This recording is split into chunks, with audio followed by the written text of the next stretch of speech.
ప్రజలారా వినరండి ఈ సత్య సువార్త.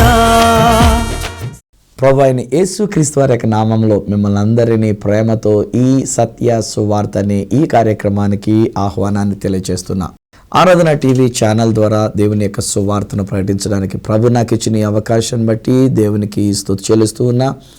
ఆరాధన హోలీ ల్యాండ్ టూర్స్గా ఇజ్రాయెల్ దేశానికి తీసుకుని వెళ్ళి వస్తున్నందు చేత నిజానికి యాజమాన్యం అనగా మేనేజింగ్ డైరెక్టర్ గారు, వారి యొక్క సత్యమని, వారి యొక్క కుటుంబం నన్ను ప్రేమించి నన్ను ఘనపరిచి నాకు ఇలాంటి అద్భుతమైనటువంటి అవకాశం ఆరాధన టీవీ ఛానల్లో సువార్తను ప్రకటించుకోవడానికి నాకు ఈ అవకాశాన్ని కల్పించినారు. అందుకు నేను దేవునికి స్తుతి చెల్లిస్తున్నా. నా ప్రియ సహోదరులు పాల్ దేవప్రియం గారికి, అలానే నా ప్రియ సహోదరి ఉషా పాల్ దేవప్రియం గారికి నా ప్రత్యేకమైన దీవెనలు దైవ సేవకునిగా నేను తెలియజేసుకుంటూ ఉన్నా. ఆరాధన ఛానల్ని నేను దీవిస్తూ ఉన్నా. ఈ ఆరాధన ఛానల్లో వాక్యాన్ని ప్రకటిస్తున్న బిడ్డలందరినీ దీవిస్తున్నా. ఆరాధన ఛానల్కి సంబంధించిన ఇన్హౌస్ ప్రొడక్షన్స్గా వారికి ఉన్న వివిధమైన పరిచర్యలను దీవిస్తున్నా. అందులో ఒక భాగంగా నేను హోలీ ల్యాండ్ టూర్స్కి తీసుకుని వెళ్తున్నాను కనుక ఎవరెవరైతే అలాగున్న యొక్క స్థలాన్ని దర్శించడానికి, వాగ్దాన భూమిని దర్శించడానికి ఆ యొక్క జోర్డాన్ దేశము, ఇజ్రాయెల్ దేశము, ఈజిప్ట్ దేశము, వివిధమైన ప్రదేశాలని సందర్శించడానికి వస్తున్నారో వారందరికీ ఒక ఆధ్యాత్మికమైనటువంటి ఒక దీవెనలు కలుగునట్లుగా దేవుడు నన్ను వాడుకున్నందుకు నేను దేవుని స్తుతిస్తూ అట్టి అవకాశాలను కల్పిస్తున్నటువంటి మన ఆరాధన ఛానల్ యాజమాన్యాన్ని, ఇందు పనిచేస్తున్న బిడ్డలందరినీ ప్రభు అయిన యేసుక్రీస్తు వారి యొక్క నామంలో నేను దీవిస్తూ ఉన్నా. నాకు ఇవ్వబడిన ఈ సమయం ప్రతి సోమవారం మధ్యాహ్నం 3:30 గంటల నుంచి నేను మీతో ఈ సత్య సువార్త అనే కార్యక్రమాన్ని పంచుకుంటూ ఉన్నా. నేను వింటూ ఉన్నప్పుడు, నేను చూస్తూ ఉన్నప్పుడు చాలా మంది నాకు రెస్పాండ్ అయ్యేటువంటి విధానంలో చూస్తుంటే సాధారణంగా ఎక్కువ శాతం రిటైర్డ్ అయిన తర్వాత వారి ఇంటి వద్ద ఉంటూ ఉంటారు కనుక ఇలాంటి మధ్యాహ్న కాల సమయంలో వారి ప్రోగ్రాంను చూస్తూ ఉంటారు. అలాగే ఒకవేళ ఉద్యోగం కాకుండా ఇంటి వద్దనే ఉండేటువంటి వారు ఈ మధ్యాహ్న కాల సమయంలో ఉన్న ఈ కార్యక్రమాన్ని చూస్తూ ఉన్నారు. సో అందుచేత వారి యొక్క రెస్పాన్స్ని బట్టి వారి విషయంలో నేను మాట్లాడుతూ వారిని దృష్టిలో పెట్టుకొని వారికి ఉపయోగపడేటువంటి ఒక వర్తమానాలుగా, దీవెనకరమైనటువంటి ఒక వర్తమానాలుగా నేను మీతో పంచుకునడానికి ప్రభు నాకు ఇస్తున్న భాగ్యాన్ని బట్టి దేవుని స్తుతిస్తూ ఉన్నా. ఇదే సమయంలో వివిధ ఛానల్స్లో కూడా మాట్లాడుతూ ఉన్నా. వేరు వర్తమానాలతో వారిని దీవిస్తూ ఉన్నా. ఒకవేళ చూడగలిగినంత మటుకు మిగతా కార్యక్రమాలుగా కూడా మీరు చూచి తరించి దేవుని యొక్క ఆశీర్వాదాలని పొందుకోవాలని హృదయపూర్వకంగా నేను మీ విషయంలో కోరుకుంటూ ఉన్నా. ఈరోజు నేను మీతో మాట్లాడుతున్నప్పుడు నేను ఆల్రెడీ గడిచినటువంటి ఒక వారం సేవించుటను గురించి నేను మాట్లాడుతూ వచ్చినాను. ఎప్పుడైతే మనం దేవుణ్ణి సేవిస్తూ ఉంటామో అప్పుడు అన్యుడైనటువంటి ఒక రాజు ఒక చక్కని మాట పలికాడు, నీవు అనుదినము సేవించుచున్న నీ దేవుడే నిన్ను రక్షించును అనేటువంటి మాట. అలాగనే యవన బిడ్డలైనటువంటి ఒక షద్రక్, మేషక్, అబేద్నెగోలు అయినటువంటి వారు కూడా రోషము కలిగి వారు మాట్లాడుతూ అంటారు కదా, మేము నిత్యము సేవించుచున్న మా దేవుడు మండుచున్న ఈ వేడిమి గల అగ్ని గుండములో నుండి మమ్మల్ని రక్షించడానికి సమర్థుడు అని చెప్పేసి వాళ్ళు రోషము కలిగి వారు మాట్లాడగలిగి ఉన్నారు. ఈరోజు నేను తీసుకుంటూ ఉన్నప్పుడు ఈ వయసులను బట్టి నేను ఆలోచన చేస్తూ ఉన్నప్పుడు లూకా సువార్త 2వ అధ్యాయంలో నుండి ఒక వచనం నేను మీ కొరకు చదివి వినిపించాలని ఆశపడుతూ ఉన్నా. లూకా సువార్త 2వ అధ్యాయము 36వ వచనంలో ఉన్న మాట ఇలాగున వ్రాయబడుతున్నది. మరియు ఆషేరు గోత్రికురాలును పనుయేలు కుమార్తెయునైన అన్నా అను ఒక ప్రవక్త్రి ఉండెను. ఆమె కన్యాత్వం మొదలు 7 ఏండ్లు పెనిమిటితో సంసారం చేసి బహుకాలము గడిచినదై 84 సంవత్సరములు విధవరాలయుండి దేవాలయమును విడువక ఉపవాస ప్రార్థనలతో రేయిం బగళ్ళు సేవ చేయుచుండెను. ఆమె కూడా ఆ గడియలోనే లోపలికి వచ్చి దేవుని కొనియాడి ఆ బాలుడైన యేసుని చూచినటువంటి ఆమె. జరిగిన సన్నివేశం ఏంటంటే, యేసుక్రీస్తు ప్రభువారు పుట్టారు, కొన్ని రోజులైంది, 8 దినాలైంది. సున్నతి చేయబడేటువంటి ఒక ఆచారం ఉంటుంది, ప్రతిష్ట చేసేటువంటి ఒక ఆచారం ఉంటుంది. అలాగనే ఒక పావుర పిల్లనో లేక ఒక గొర్రె పిల్లనో దేవునికి సమర్పించి ఆ తొలుచూలు కుమారులైనటువంటి వారిని విడిపించుకునేటువంటి ఒక ఆచారము ఉంటూ ఉంటుంది. సో న్యాచురల్ ఏం జరిగింది అని అంటే, యేసుక్రీస్తు తల్లిగా పరిగణించబడుతున్నాడు, తండ్రిగా పరిగణించబడుతున్నటువంటి యోసేపు గారు. సో వీళ్ళిద్దరూ ఈ యొక్క బాలుడైనటువంటి యేసు ప్రభుని తీసుకొని దేవాలయంలోనికి వెళ్ళి ఉన్నారు. అక్కడ సుమేయోను అనేటువంటి ఒక దైవజనుడు ఉండి ఉన్నాడు. ఆయన కూడా ఈ బాలుని గురించి, దేవుని యొక్క రక్షణ గురించి ఆయన కనిపెట్టుకుంటూ వచ్చి ఉన్నాడు.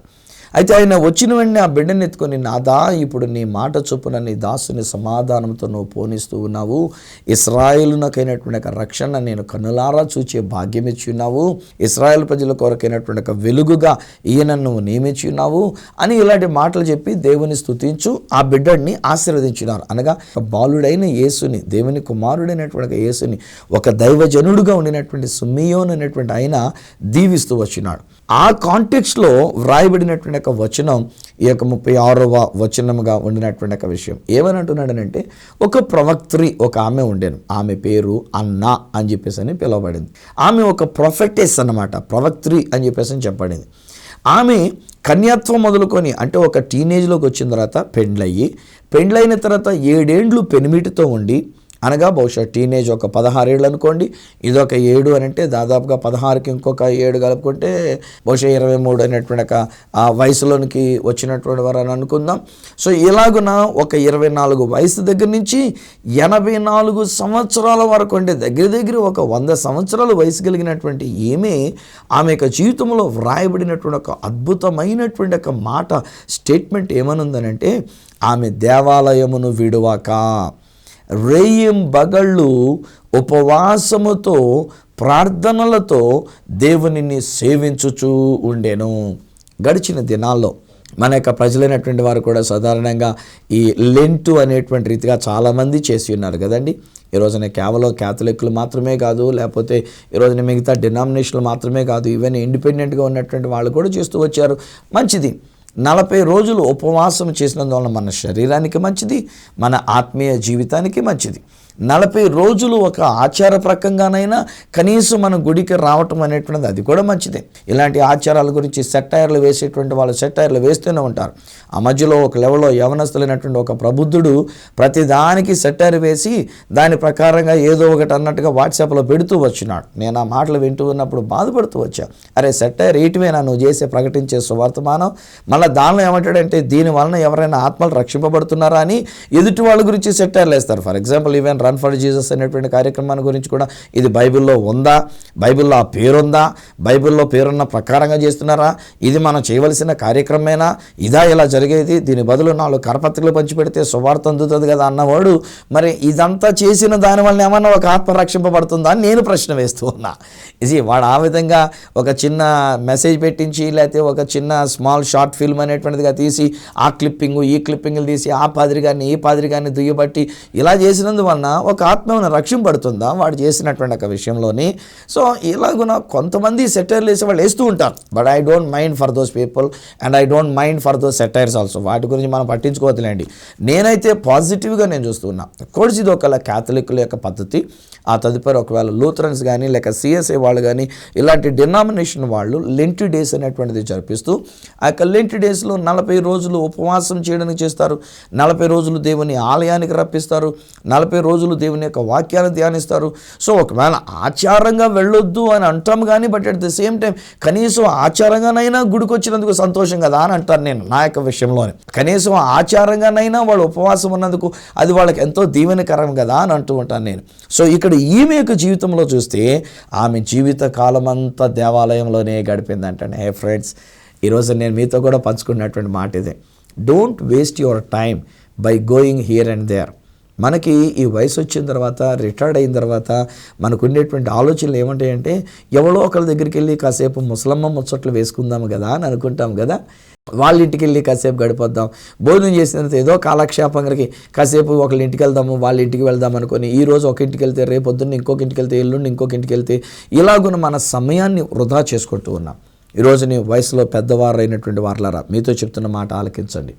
ఒకవేళ ఈరోజు నేను మధ్యాహ్న కాలపు సమయంలో ఇంటికాడు ఉంటున్నటువంటి వాళ్ళరా మీతో నేను చెప్తున్నటువంటి మాట ఆలకించండి. వీలైతే ఒక 10 మందిని మనం మన వీధిలో కూడగట్టుకొని లేక కొంతమంది మన పొరుగువారైనటువంటి ఒక కుటుంబీకులైనటువంటి వారిని మన దగ్గరికి ఆహ్వానించి, ఒకవేళ మన యొక్క వీధిలోనే దేవాలయం ఉంటే ఏ డినామినేషన్ అయినా కానివ్వండి, ఈ రోజుల్లో మళ్ళీ అది కూడా నేను చెప్తున్నా, ఒకవేళ మీరు వెళ్ళేటువంటి ఒక సంఘం కొంచెం దూరంలో ఉండి ఒకవేళ మీకు ఆ వీధిలో ఒకవేళ ఏదైనా ఒక ఆలయం అనేటువంటిది ఉంటే డజంట్ మ్యాటర్, వెళ్ళండి. ఒకవేళ ఈ ఆలయం దగ్గరికి వెళ్ళేంత మాత్రాన్ని మీ పాస్టర్ గారు బాధపడుకోకూడదు, దాని మీద సెటైర్ వేసుకొని మళ్ళీ ప్రసంగాలు చేయకూడదు. ఒకవేళ ఎక్కడికి వచ్చారు కదా అని చెప్పేసి అని కొత్తగా వస్తున్నారు కనుక వీళ్ళకి ఆకర్షణ చేసుకొని మాకు సంఘానికి వచ్చేస్తున్నారు, ఇలా ఆ సంఘాన్ని విడిచిపెట్టేసి అనుకొని ఇక్కడున్న పాదిరి గారు కూడా వాళ్ళకి అధికమైనటువంటి అవకాశాలు ఇచ్చినట్టుగా కూడా అలా కూడా చేయకూడదు. మనం అందరం కలిస్తే మన ప్రభు యొక్క కొరకు, యేసుక్రీస్తు వారి కొరకు ఒక సంఘముగా మనం అభివృద్ధి చెందేటువంటి ఒక విషయాల్లోకి ఉండాలి. ఒక కామన్ కాజ్గా అన్నటువంటి రీతిగా మనం ఉంటూ ఉండాలి. సో ఒకవేళ మీకు దగ్గరలో ఒక ఆలయం ఉంటే, మీ వీధిలో ఒక ఆలయం ఉంటే, మధ్యాహ్నపు వేళల్లో మనం కొంతసేపు ఆలయం దగ్గరికి వెళ్ళి మనం ప్రార్థన చేసుకుందాం, దేవుని యొక్క సన్నిధిలో మనం గడుపుకుందాం. ఒకవేళ లేదు, మన ఇంటి దగ్గరికి, మీ ఇంటి దగ్గరికి 2-3 పిలుద్దాం, లేక మీరు ఒక ఇంటి దగ్గరికి వెళదాం. ఇలా కొన్ని చోట్ల జరుగుతున్నాయండో. నేను ఒకసారి నిడదవోలు వెళ్ళినప్పుడు ఒక దైవజనుడి యొక్క కార్యక్రమాలు నేను చూశాను. కొంతమంది ప్రార్థన యోధులు అనేటువంటి రీతిగా పెట్టి ఉన్నారు ఆయన. సో ఆ ప్రార్థన యోధులు ప్రతిరోజు మధ్యాహ్నం భోజనం అయిన తర్వాత 1 గంట నుంచి 2 లేక 3 గంటల మధ్యలో వాళ్ళు చేసేటువంటి పని ఏంటంటే, ఒక ఇంటి దగ్గర కూడుకుంటారు, వాళ్ళు వాట్సాప్ మెసేజ్లు పెట్టుకుంటారు, వాళ్ళందరూ ఒక దగ్గర కూడుకుంటారు. ఆ కుటుంబం కొరకు, ఆ కుటుంబంలో ఉన్న సమస్యల కొరకు కన్నీటితో ప్రార్థన చేస్తారు. నేను ఆ రోజు అక్కడే ఉండి ఉన్నాను. సో మాట్లాడుతూ పాస్ గారు అన్నారు కదా, ఇప్పుడు మా వాళ్ళు వస్తారండి, ఇక్కడ ఒక చిన్న బర్త్డే కార్యక్రమం ఉంది ఇంటిలోని, సో మా వాళ్ళు వస్తారు. సరిగ్గా 1 గంట అయిందండి, దాదాపు 10-15 మంది ఆ ఇంటికాడికి వచ్చేసారు. నేను చాలా ఆశ్చర్యపోయాను, చాలా అభినందించాను కూడా. ఈ రోజున కూడా నేను చెప్తున్నా స్నేహితులారా, దేవుని సన్నిధిని మనం గడపాలి, దేవునిని సేవించే వారంగా మనం ఉండాలి. అన్న అనేటువంటి ఒక ప్రవక్త్రి చేసినటువంటి ఒక పని ఏమిటంటే, ప్రతిరోజు ఉపవాసం ఉంటూ రేయం బగళ్ళు ప్రార్థన ఉపవాసములతో దేవునిని సేవిస్తూ వచ్చింది. హల్లెలూయా! అద్భుతమైనటువంటి ఒక అనుభవం. ఈరోజు నేను మీతో కూడా చెప్తున్నానమ్మా, మీ సమయాన్ని వృధా చేసుకోవద్దు, వ్యర్థమైన ముసలమ్మ ముచ్చట్లు పెట్టుకోవద్దు, వాళ్ళను గురించి వీళ్ళను గురించి మాట్లాడుకునేటువంటి ఒక మాటలు మనం పెట్టుకోవద్దు. మనం చేయగలిగినటువంటి ఒక విషయం ఏంటంటే, దేవుని యొక్క సన్నిధిలో మనం కనిపెట్టుకుందాం. అదే ఒక మందిరం, అదే ఒక హాలు, ఆ గదిలోనే దేవుని యొక్క సన్నిధి. ఎక్కడ 2-3 కూడుకొని ఉంటారో అక్కడ నేను వారి మధ్యలో ఉంటానని సెలవిచ్చిన ఆ దేవాతి దేవుడు మన మధ్యలో ఉంటూ ఉన్నాడు. మనం ప్రార్థన, ఉపవాసముతో కూడిన ప్రార్థన, సేవ, ఇది మనం చేయవలసిన వారమై ఉంటున్నాం. ఏం జరిగింది ఇలా సేవిస్తుందంటే, ఈరోజు నేను మీతో పంచుకునేటువంటి ఒక మాటలు ఏంటంటే, ఈమె 84 సంవత్సరాలు పైబడి దేవాలయంలోనే ఉంటూ దేవుణ్ణి ప్రార్థించుకుంటూ దేవుణ్ణి సేవించుకుంటూ ఉండంటే, వృద్ధాప్యములో ఉండినటువంటి ఈమెకి బాలుడైన యేసును చూడడానికైనటువంటి ఒక అవకాశం దేవుడు అక్కడ కల్పించినారు. నిజానికి 84 సంవత్సరాలు భర్త లేకుండా ఉంది అని అంటే, తను కృంగిపోయి నీరసమైపోయి బహుశా బాధ పెట్టుకొని వేదన పడి మరింత దుఃఖం పెట్టుకొని, భర్త లేడు, నాకెవరూ లేరు, నేను ఒక్కదాన్ని, ఏంటి నా బ్రతుకు, ఇలా గుళ్ళోనే బతకాలా, ఇక్కడ ఎవరి దయాదాక్షిణ్యంతో బ్రతకాలనుకొని కృంగిపోయి ఒకరు చచ్చిపోయింటే ముందే చచ్చిపోయిండేదేమో. కానీ ఆమె దేవునిని సేవిస్తూ ఉండినందుచేత బాలుడైన యేసును చూచి ఆదరణ పొందుకొనడానికైనటువంటి ఒక అవకాశం అది దేవుడు అనుగ్రహించినాడండి. ఎంత గొప్ప భాగ్యం అండి. ఒకవేళ ఈ దినాన్ని నా కార్యక్రమాన్ని వీక్షిస్తున్నటువంటి మీరు క్రైస్తవేతరులు అయినప్పటికీ, క్రీస్తు ప్రభుని తెలియని వారు అయినప్పటికీ, ఈరోజు నేను చెప్తున్న అంశం ఏంటంటే, మనం ఎప్పుడైతే దేవుణ్ణి సేవిస్తూ ఉంటామో, ప్రార్థనలో సేవిస్తూ ఉంటామో, ఉపవాసములతో సేవిస్తూ ఉంటామో, 40 దినాలు లేక మన యొక్క జీవితంలో ఎప్పుడు అవకాశం ఉంటే అప్పుడు మనం దేవుని యొక్క సన్నిధిలోనికి వెళ్ళి దేవునిని సేవిస్తూ ప్రార్థిస్తూ ఉంటామో, ఇతరుల కొరకు ప్రార్థిస్తూ ఉంటామో, అప్పుడు జరిగే విషయం ఏంటి తెలుసండి? దేవుడు తన్ను తానే మనకు బయలుపరుచుకుంటాడు. దేవుడు తన్ను తానే మనకు కనబరుచుకుంటున్నాడు. అడగలేదు. ఈ యొక్క అన్న అనేటువంటి ఒక ప్రవక్త్రి యేసు ప్రభువును చూడాలి, అభిషక్తుడిని చూడాలి, ఆ ప్రభువును చూడాలి అని చెప్పేసి అని అనుకోలే. అసలు ఆవిడకి ఏం తెలీదు. ఆవిడకి తెలిసింది ఏంటంటే సేవ చేస్తూ ఉండడం అంతే, ఉపవాసములతో ప్రార్థనలతో సేవించుకుంటూ ఉండడం అంతే. ఎప్పుడైతే అలా సేవిస్తూ వచ్చిందో, ఆ రోజు ఒక రోజు వచ్చింది, బాలుడైన యేసుని ఆ తల్లిదండ్రులు తీసుకుని వచ్చారు. రక్షకుడైనటువంటి ఒక యేసుని, మెస్సీ అనబడినటువంటి ఒక యేసుని, అభిషక్తుడైనటువంటి ఒక యేసుని ఒక బాలుడుగా చూసేసరికి నేను అనుకుంటానండి, ఆ వృద్ధాప్యంలో ఆ తల్లికి కావలసిన ఎంత గొప్ప ఆదరణ కలిగి ఉంటుందో ఆలోచన చేయండి. నేను ఇప్పుడు ఒక తాతయ్యనే, నా కుమారులు నా కుమార్తెలైనటువంటి వారు బిడ్డలను కని ఉన్నారు కనుక ఈ మనవళ్ళు మనవరాలైనటువంటి వారిని ఎత్తుకుంటూ నేను కూడా ఎంత ఆనందిస్తూ ఉంటా. ప్రయాణం చేసి వచ్చిన వెంటనే ఇంటికి వచ్చిన తర్వాత ఆ బిడ్డలను ఎత్తుకుంటూ వాళ్ళు ముద్దు మాటలు మాట్లాడుతుంటే ఒక్కొక్కసారి మా పెద్ద మనవడు, తాత నువ్వు ఎప్పుడు వచ్చావు అంటాడు. వాళ్ళమ్మ చిన్నప్పుడైతే మాట్లాడితే మాట్లాడిని అన్నట్టు గిడిచిపెట్టేసింది. ఇప్పుడు కాకపోతే ఇంకెప్పుడు అంటాడు మిమ్మల్ని అలా పిలవడం, తాత అని పిలిస్తే పిలవని డాడీ, నువ్వు అంటే పిలవని డాడీ అని. ఇప్పుడేమంటుంది అంటే తాత నువ్వు ఎప్పుడు వచ్చావు అన్నాడు అనుకోండి వీడు, వెంటనే నా కూతురాడు ఒరే నాయనా తాత నువ్వంటావేంట్రా, మీరెప్పుడు వచ్చారని అనాలి. వీడు మళ్ళీ 2 సార్లు తాత నువ్వు ఎప్పుడు వచ్చావు అంటాడు. మళ్ళీ అప్పుడు వాళ్ళమ్మ గట్టిగా చెప్తుంది నాయనా నువ్వు అనకూడదురా, మర్యాదగా ఉండాలి. తాతయ్య గారు దైవ సేవకులు కనుక తాతయ్య మీరు ఎప్పుడు వచ్చారు అనేటువంటి రీతిగా మాట్లాడాలి. కానీ నేనేం హర్ట్ అయిపోవట్లే, నువ్వు ఎప్పుడు వచ్చావు అన్నంత మాత్రాన్ని నన్ను అగౌరవంగా మాట్లాడుతున్నాడు. డ్యామ్ టీమ్ టపాకాన్ని కొట్టేసి అని దువ్వునిచ్చుకొని కొట్టేసి బెత్తవిచ్చుకొని కొట్టేసి నేను అలా చేయట్లే. నిజాన్ని చెప్పాలంటే వాడు నువ్వు అని పిలిచినా నాకు ఎంత హాయిగా ఉంటూ ఉంటుందో నా ప్రియ స్నేహితులారా. ఇది నాని నేను అనుకుంటాను కదా, ఒక తాతగా ఒక అమ్మమ్మగా ఈ వృద్ధాప్యంలో ఆ చిన్న పిల్లవాడిని ఎత్తుకొని వచ్చేసరికి అది చూచినటువంటి యొక్క అన్న బహుశా ఎంత ఆదరణ పొందుకొని ఉంటుందో, ఎంత ముగ్ధురాలైపోయి ఉంటుందో, ఓ పిల్లోడిని ఎత్తుకొని ఎంత ముసిముసి నవ్వులతో నవ్వుకొని ఉంటుందో, బహుశా పళ్ళుడిపోయిన బోసి పెదవులతోటి ఆయనన్నా ఆయకన్నా ఆయ చిన్ని అని చెప్పేసి బహుశా ఎంత ఆడిస్తుంటే బోసి నవ్వులతో ఆ యేసుబాబు నవ్వుతుంటే ఎంత ఆదరణ కలిగి ఉంటుందో నా ప్రియ స్నేహితులారా.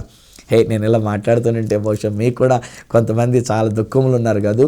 ఒక కుటుంబాన్ని నేను చూస్తున్నా, బహుశా మీకు బిడ్డలు లేరని మీరు చాలా నలిగిపోతూ ఉన్నారు. నాకు ఎవ్వరూ లేరండి పాస్టర్ గారు, నేను వృద్ధాప్యంలో ఉన్నానండి, మమ్మల్ని పట్టించుకున్న వాళ్ళు ఎవరు లేరండి, ఎవరినైనా సర్వేండి పెట్టుకుందామంటే ఏదో వండినట్టుగా వండేసి వెళ్ళిపోతున్నారు తప్ప, అక్కడ పెట్టేసి వెళ్ళిపోతున్నారు తప్ప మా గురించి అసలు పట్టించుకున్నవారు లేరండి, ఇదండి బాబు నా బ్రతుకు అనుకొని బహుశా దుఃఖంలో ఉన్నారేమో. డోంట్ వర్రీ అమ్మా, మీరు దేవునిని సేవిస్తుంటుండగా యేసు ప్రభువే ఒక బాలుడుగా మీ చేతిలోనికి వస్తున్నాడు, ఒక చిన్న శిశువుగా మీ ఇంటిలోనికి వస్తున్నాడు.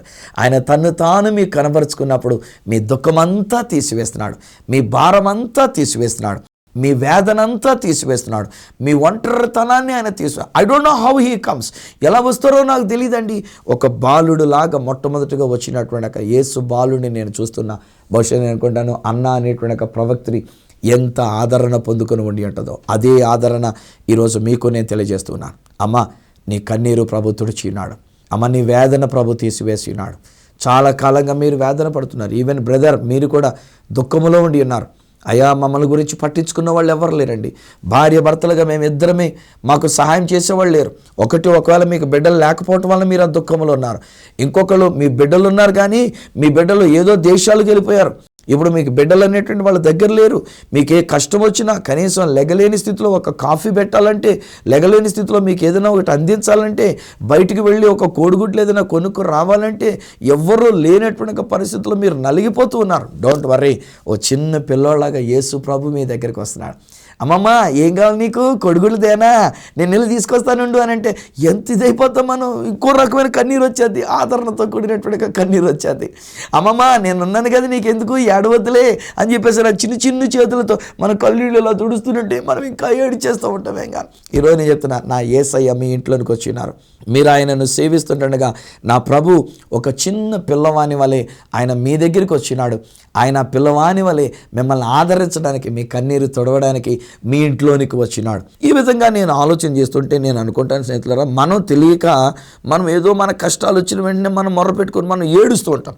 దేవుడా నాకు ఈ కష్టం వచ్చింది నాయనా, దేవుడా నాకు ఎవరు లేరు నాయనా, దేవుడా నాకు ఈ సమస్య వచ్చింది నాయనా అని అనుకుంటూ ఉంటాం. దేవుడు అంటున్నాడు కదా, నన్ను సేవించండి, దేవాలయంలోనికి వచ్చి నన్ను సేవించండి, గుళ్ళోనికి వచ్చి నన్ను సేవించండి, పోనీ ఇంట్లోనే ఉండి నన్ను సేవించండి. ఇదిగో టీవీ కార్యక్రమం చూస్తున్నారు కదా, ఈ సత్య సువార్త అనే కార్యక్రమం చూస్తున్నారు కదా, ఈ కార్యక్రమం చూస్తుండగా నన్ను సేవించండి, నాకు ప్రార్థన చేయండి, నన్ను ఆరాధించండి, నాకు స్తుతియాగాన్ని చెల్లించండి, నన్ను సేవించండి అంటున్నాడు. అప్పుడు ఏమవుతుందో తెలుసండి, ఇప్పుడు నేను చెప్తాను ఆలకించండి. ఒకవేళ మీకు చేతిలో డబ్బులు లేవే అనుకోండి, ఒకవేళ మన దగ్గర ఏమీ లేవు, చాలా ఇబ్బందికరమైన పరిస్థితులు ఉన్నాయి. నాకు ఎదురవుతాయండో, నేను కూడా మామూలు మనిషినే. ఈరోజు నేను కూడా ఏదైనా ఒక వస్తువు కొనుక్కోవాలంటే చేతిలో డబ్బులు లేనటువంటి ఒక పరిస్థితి నాకు ఉంది. కానీ ఎవరిని చేసాపు అడగలే, ఎవరిని అడగను కూడా, నాకు అనవసరం. ఎవరి దగ్గర నేను చేసాపలే. డబ్బున్న వాళ్ళు బోల్డ్ మంది ఉన్నారు నాకు తెలుసు. ఈరోజు నేను ఏదైనా ఒక వస్తువు కొనుక్కోవడానికి నాకు కొన్ని లక్షల రూపాయలు కావాల్సి ఉంటే రోషం కలిగి నేను మాట్లాడుతున్నాను. ఎవరిని అడగను, ఎవరిని అడగలేదు కూడా నేను ఇటు పరిస్థితుల్లో కూడాను. కానీ నేను నా దేవుణ్ణి సేవిస్తా ఉన్నా, నా దేవుణ్ణి స్తుతిస్తా ఉన్నా, నాకు వాహనం లేదు, ఓపెన్గా చెప్తున్నాను స్నేహితులారా. ఇప్పుడు కూడా మిమ్మల్ని అడగట్లేదు సుమా, ఇక్కడ మళ్ళీ ఎవరు అపార్థం చేసుకుని సుమాత్రాజుగా అడిగెడుతున్నాడు మమ్మల్ని, మాకు అర్థమైపోయిందిలేండి ప్రార్థన చేయమని చెప్పారంటే అడుగుతున్నారని చెప్పేసి అని అనుకోనక్కర్లే. నేను నా దేవుడిని సేవిస్తున్నా, నా దేవుడిని నేను ఆరాధిస్తూ ఉన్నా. నా దేవుడు నాకు కావలసినటువంటి లక్షల రూపాయలు అనుగ్రహించి, నేను ఆ మధ్యలో 2 నెలల క్రితం బ్రిజా అనేటువంటి కారు, మారుతి బ్రిజా అనేటువంటి ఒక కారు నేను బుక్ చేసుకుంటాం జరిగింది. నా దేవుడే నా అవసరం తీరుస్తాడు. డబ్బున్న వాళ్ళు ఉన్నారు, డన్నన్న వాళ్ళు ఉన్నారు. డన్నన్న వాళ్ళు ఎవరు చేయరు స్నేహితులారా, డబ్బున్న వాళ్ళు ఎవరు చేసేవాళ్ళు కాదు నాకు. కానీ నాకు తెలిసింది ఒక్కటి, నాకేంటంటే మనుషుల దగ్గరికి వెళ్ళి నేను చేయి చాపుకునే కంటే, మనుషుల దగ్గరికి వెళ్ళి నేను అడుక్కునే దానికంటే నా దేవుడిని సేవిస్తుంటే, నా దేవుడు అనిల్ అంబానీ అంటారు కదా, బాగా డబ్బున్నాయని అంటారు కదా, అనిల్ అంబానీ కంటే మించినోడుగా నా దగ్గరికి వస్తాడు ఆయన. అనిల్ అంబానీ కంటే మించినోడుగా, ఎంత డబ్బున్నా కూడా ఒకవేళ బిల్ గ్రేట్స్ అనేటువంటి వాళ్ళు ఒక ఆయన అంటారు అమెరికాలోని, వానికంటే మించినోళ్ళగా నా దేవుడు నా దగ్గరికి వస్తాడండి. ఆయన తను తాను నాకు కనపరుచుకొని ఏ రీతిగా తీరుస్తాడో తెలియదు నాకు. నేనైతే కోరుకునేది ఏంటంటే ఈఎంఐ పెట్టనక్కర్లేకుండా నా దేవుడు నాకు కావలసినటువంటి ఒక వాహనాన్ని ఇస్తున్నారని నేను నమ్ముతున్నా. నా దేవుడే నాకు కావలసిన ద్రవ్యాన్ని ఇస్తున్నారని నమ్ముతున్నా. నా దేవుడిని సేవించుకున్నా. ఎవరి దగ్గర నేను చేయి చాపే పరిస్థితి లేదు అంటాను ఈరోజు నేను. కానీ నా దేవుడు తీసుకుని వచ్చి ఆయన ఇవ్వగలడు. ఆయన అనిల్ అంబానీ కంటే, బిల్ గ్రేట్స్ కంటే కూడా చాలా ధనికుడైనటువంటి నా ప్రభు ఆయన నా దగ్గరికి వచ్చి కనబడుతున్నాడు. అన్నానే ప్రవక్తకి బాలుడిగా కనబడగలిగినప్పుడు నేను ఆయన్ని సేవిస్తుంటే కనబడ్డా, మీరు సేవిస్తుంటే మీ అవసరతలు తీర్చడానికి కనబడ్డా. ఈరోజు నేను ఇక్కడ మాట్లాడుతుంటే ఒక సహోదరి నాకు ఫోన్ చేసి మాట్లాడుతుంది, అయ్యా నేను 2 భార్యాభర్తల మధ్యలో మధ్యవర్తిగా నేను ఉండి ఉన్నానండి. తీరా మధ్యవర్తిగా ఉండి వాళ్ళిద్దరిని కలపడానికి కాళ్ళు పట్టుకుని కూడా బతిమాలండి, బాబు ఇలా ఏలుకొని అయినా, బాబు అర్థం చేసుకుని అయినా అని. తీరా ఈరోజు నేను వాళ్ళిద్దరికీ కూడా చెడ్డ అయిపోయినండి. వాళ్ళిద్దరూ బాగానే ఉన్నారు కానీ నన్ను ఎరకాటలో పెట్టారండి, నాకు ఇబ్బంది అయిపోయిందండి అని ఏడుస్తూ కూర్చుంది ఆవిడ. ఈరోజు నీ సమస్యలను తీర్చగలిగినటువంటి వాడు నా యేసయ్య. నువ్వు ఏడవద్దు. నేను ఆవిడతో చెప్పాను, అమ్మా ఎందుకు ఏడుస్తావమ్మా, నువ్వు దేవునికి స్తుతియాగం చెల్లించుకో, దేవుని సేవించుకో, ఆ దేవుడే నీ దగ్గరికి వస్తాడు. ఎలా వస్తాడు తెలుసండి, నల్ల కోటు వేసుకొని ఆయన ఒక తెల్లని కాలర్ పెట్టుకొని వస్తారు. ఎవరనుకున్నారు ఆయన? లాయర్ గారు. మన పక్షంగా లాయర్ గారు ఉండేటువంటి ఆయన, మన పక్షంగా ఆయన వ్యాజ్యమాడేటువంటి ఆయన. నేను అసలు ఏం చేయనక్కర్లే, అక్కడికి వెళ్ళి నిలబడితే చాలంతే. నేను ఇంకా అంతమించి అసలు ఏం మాట్లాడనక్కర్లే. ఆయనే మాట్లాడుకుంటాడు, ఆయనే చూసుకుంటాడు, ఆయనే సమస్యను తీరుస్తాడు. ఆయనే నా పక్షంగా నాకు కావలసిన విజయాన్ని ఇస్తాడు, నా సమస్యలను తీర్చగలిగినటువంటి దేవుడు. హల్లెలూయా. అలాగే ఒకవేళ మనం ఏదైనా వ్యాధి బలహీనతలతో ఉన్నామనుకోండి, వయసు అన్న తర్వాత 84 సంవత్సరాల వయసు ఉన్న తర్వాత మనకు బలహీనతలు ఉండడం సహజం కదా. ఏదో ఒక బలహీనత వస్తుంది, షుగర్ ఉంటుంది, లేక బీపీ ఉంటుంది, బాధ ఉంటుంది, కష్టం ఉంటుంది. ఇలాంటిది ఏదైనా ఒక బలహీనత అనేటువంటిది మనకి ఏర్పడినప్పుడు అప్పుడు కూడా నేనేమంటానంటే ఏడవద్దు, అయ్యో నన్ను పట్టించుకున్న వాళ్ళు ఎవరు లేరండి, ఈ షుగర్ నాకు కాలు తినేస్తుందండి, ఈ షుగర్ వల్ల నాకు కాలు తీసేశారండి, అయ్యో షుగర్ అండి, నాకు జీర్ణం అవ్వట్లేదండి, తిన్నట్టుగా నాకు అరగట్లేదండి, ఇలా ఏడుస్తూ కూర్చోవద్దండి. ఈరోజు నేను చెప్తున్న మాట ఏంటంటే దేవుణ్ణి సేవిస్తూ ఉండండి. ఎప్పుడైతే దేవుణ్ణి సేవిస్తూ ఉంటామో ఈసారి ఒక తెల్ల కోట్ వేసుకొని మెడలో స్టెతస్కోప్ పెట్టుకొని వస్తాడు నా యేసయ్య. ఎవరనుకుంటున్నారు? డాక్టర్ గారు లాగా. ఏమండి ఇదండి నేను చెప్పగలుగుతున్న మాట. అమ్మా మనం ఏమాత్రం కలవరపడద్దండి, దుఃఖపడద్దండి. వయసులో పెద్దవారం అయిపోయాం, మమ్మల్ని పట్టించుకున్న వాళ్ళు ఎవరు లేరని కలవరపడద్దండి. ఈరోజు నేను మీతో పంచుకున్నటువంటి ఒక మాట ఏంటంటే, మన దేవుడు, మన ప్రభు ఎప్పుడైతే ఆయనను మనం సేవిస్తూ ఉంటామో, ఎప్పుడైతే ఆయనను మనం ఆరాధిస్తూ ఉంటామో, ఆ దేవాతి దేవుడు తన్ను తానే మనకు కనబరచుకోవడానికి, అన్న అనేటువంటి ఒక వృద్ధాప్యంలో ఉన్న తల్లిని ఆదరించడానికి ఒక చిన్న శిశువుగా ఆమె చేతుల్లో పెట్టబడ్డానికి వచ్చిన దేవుడు. ఒకవేళ ఈరోజు నా మాటలు వింటున్న మీరు ఒకవేళ ఏ కష్టంలో ఉన్నారో, ఏ ఇబ్బందుల్లో ఉన్నారో, ఏ వ్యాధి బలహీనతలతో ఉన్నారో, మీ వ్యాధి నుంచి మిమ్మల్ని స్వస్థపరచడానికి మీరు ఆయన్ని సేవిస్తుండగా, ఏడుస్తే కాదు, మీరు ఆయన్ని సేవిస్తుండగా తానే ఒక డాక్టర్ గారు లాగా మీ దగ్గరికి వచ్చి మిమ్మల్ని స్వస్థపరచగలడు. మీరు ఆయనను సేవిస్తుండగా మీ సమస్యలను తీర్చడానికి ఆయన ఒక లాయర్గా, ఒక అడ్వకేట్గా మీ దగ్గరికి రాగలడు. మీరు ఆయనను సేవిస్తుండగా మీ ఇబ్బందులన్నీ తీయడానికి, మీ కష్టాలన్నీ తొలగించడానికి, మీ ఆర్థిక సమస్యలను తొలగించడానికి ఆయనే ఒక ధనికుడుగా ఆయన మన కొరకు మన దగ్గరికి వచ్చి ఆయన మన ప్రతి అవసరతను ఆయన తీర్చగలిగినటువంటి దేవుడు. మరి ఇంకెందుకు ఆలస్యం, దేవుణ్ణి సేవిద్దాం రండి. వృద్ధాప్యంలో ఉన్నవారులారా, బలహీనతో ఉన్నవారులారా, కష్టాల్లో ఉన్నవారులారా, కన్నీటితో ఉన్నవారులారా, పెద్ద వయసు కలిగినటువంటి వాళ్ళరా రండి ప్రభుని సేవిద్దామంతే. ఎప్పుడైతే ఆయన్ని సేవిస్తామో అన్న అనేటువంటి ఒక ప్రవక్తని యేసుక్రీస్తు ప్రభువుని కనబరచబడినట్లుగా ఆయనను చూచినట్లుగా ఈ రోజున మనము కూడా మన ప్రభువుని మనం చూచి అన్ని విషయాల్లో విజయాన్ని పొందుకుందాం. తండ్రి, ఈ బిడ్డల కొరకు నీకు వందనాలు, ఈ కుటుంబం కొరకు నీకు వందనాలు, ఈ ప్రజల కొరకు నాయన, ఈ ప్రత్యేకంగా వృద్ధాప్యంలో ఉన్నటువంటి బిడ్డల కొరకు నీకు స్తోత్రాలు చెల్లిస్తున్నాను. నిజమే, వారు ఒంటరితనంగా ఉండి ఉండొచ్చు, బిడ్డలు లేని బట్టో లేక బిడ్డలు ఉన్నప్పటికీ వాళ్ళు ఏ ఇతర దేశాల్లో ఉండబట్టో ఒకవేళ వారి యొక్క జీవితంలో ఎలాంటి పరిస్థితులు ఎదురైనావో కానీ వారు నిన్ను సేవిస్తూ ఉంటాడు. కానీ ఆయన ఈరోజు మేము వింటున్న సువార్త ఏమనగా మిమ్మల్ని మీరే మాకు కనబరుచుకుంటున్నారు. నాన్న 84 సంవత్సరాలు ఆమె మరణించకుండా ఉంది. ఎందుకు అనంటే బాలుడైన యేసును చూసి ఆమె ఆదరించబడాలి గనక. అలాగే ఆర్థిక ఇబ్బందులు ఉన్న వీరి యొక్క ఆర్థిక ఇబ్బందులు తీర్చగలిగిన దేవుడవునైనా, నాన్న వీరికి ఉన్నటువంటి సమస్యలను తీర్చగలిగిన న్యాయాధిపతివినైనా, వీరికున్న వ్యాధి నుంచి వీరిని స్వస్థపరచగలిగిన వైద్యుడవునైనా కనుక నీకు వందనాలు చెల్లిస్తున్నాం. మేము చేయగలిగింది నిన్ను సేవించడమే. ఎప్పుడైతే నిన్ను సేవిస్తూ ఉంటామో నాన్న మీరు మా కొరకు అద్భుతమైన కార్యాన్ని జరిగిస్తున్నారు గనక నీకు వందనాలు, నీకు స్తోత్రాలు మేము చెల్లించుకుంటూ యేసు శక్తిగల నామమున ప్రార్థించి పొంది ఉన్నాము తండ్రి, ఆమేన్. తండ్రి, కుమార, పరిశుద్ధాత్మలను దేవదేవుని దీవెన ఆశీర్వాదం ఆయన బిడ్డలముగా మనకు మన కుటుంబములకును మరి ముఖ్యంగా పెద్ద వయసులో ఉండినటువంటి బిడ్డలైన మీకు స్వస్థతనిచ్చి, ఆరోగ్యాన్నిచ్చి, సమస్యలను పరిష్కరించి, మీ అక్కర్లను తీర్చి మిమ్మల్ని ఆదరించినట్లు సదా మీకు తోడయుండి మిమ్మల్ని ఆదరించి నడిపించును గాక. ఆమేన్, ఆమేన్. స్నేహితులారా, ప్రభు మీ కొరకు మీ దగ్గరికి వచ్చినాడు. మీరు ఆయన సేవిస్తుంటాడుగా మిమ్మల్ని ఆదరించడానికి, స్వస్థపరచడానికి, సమస్యలను తీర్చడానికి, మీ అక్కర్లు తీర్చడానికి తను తానే మీకు కనబరుచుకున్నాడు. ఈ విషయంలో మీరు పొందుకున్న మేలు నాతో పంచుకోవాలనుకుంటే ఉత్తరం ద్వారా కానీ, SMS ద్వారా కానీ, వాట్సాప్ ద్వారా కానీ మీరు నాకు తెలియజేయాల్సిందిగా మనవి చేస్తున్నా. నా అడ్రస్ ఈ సత్య సువార్త, సామర్లకోట 533440, తూర్పుగోదావరి జిల్లా, ఆంధ్రప్రదేశ్. అడ్రస్ మరొకసారి చెప్తూ ఉన్నా, ఈ సత్య సువార్త, సామర్లకోట్ 533440, ఈస్ట్ గోదావరి డిస్ట్రిక్ట్, ఆంధ్రప్రదేశ్. అప్పటికి ఒకవేళ నాతో మీరు ఫోన్లో మాట్లాడాలని కోరుకున్నట్లయితే నా ఫోన్ నెంబర్ 9848110907,